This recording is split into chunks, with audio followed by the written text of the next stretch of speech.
In the days when the earth was still young, the children of Adam dwelt in fields and valleys, raising their flocks and harvesting from the ground what the Creator had given them. Their songs were simple, their hands unbloodied by war, and the air was filled with the voices of children laughing in the evening light.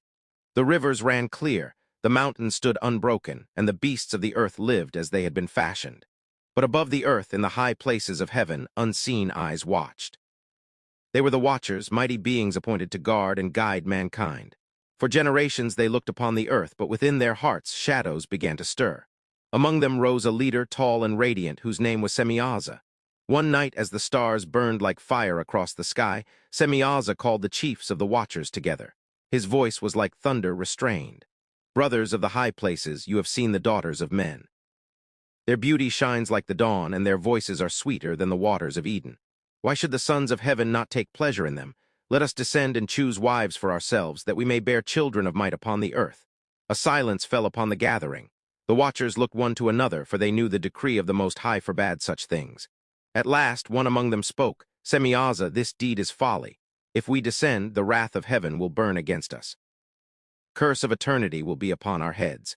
But Semyaza's eyes blazed like molten gold.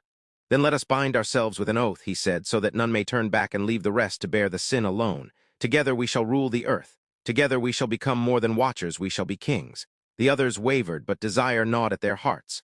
One by one they agreed, until 200 angels bound themselves with curses upon the summit of Mount Hermon. And in that hour their fate was sealed. Like falling stars they descended, their radiance veiled from mortal eyes, yet their presence struck the earth with trembling. The women of mankind beheld them and were astonished, for their beauty and power were unlike any sons of Adam. And so the watchers took wives for themselves, and the women bore them children who were not wholly of heaven, nor wholly of earth. These children grew with unnatural speed, towering above their kin, their voices deep as storm winds, their laughter like the breaking of trees. They were called the Nephilim, the giants of old, men of renown whose strength none could withstand. But their hunger was never sated. They consumed the labor of men, stripping the fields bare, and when no food remained, they turned upon men themselves.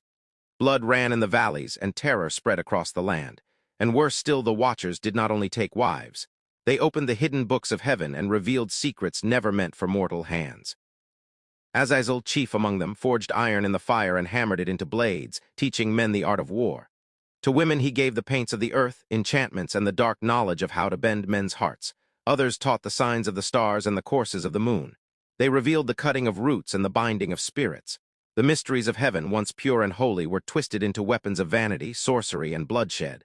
And the earth was corrupted, yet corruption reached deeper still. The watchers in their arrogance mingled with the beasts of the field and the creatures of the deep. Strange unions were wrought, and from them came monstrous hybrids, abominations, neither man nor beast, serpents that walked with the faces of men, winged horrors whose talons dripped with blood, creatures that lured with the voices of women but devoured flesh with the mouths of beasts. The order of creation groaned, and the harmony of the world was broken. The cries of the innocent rose to heaven. Mothers wept for their stolen children, fathers for their slain sons.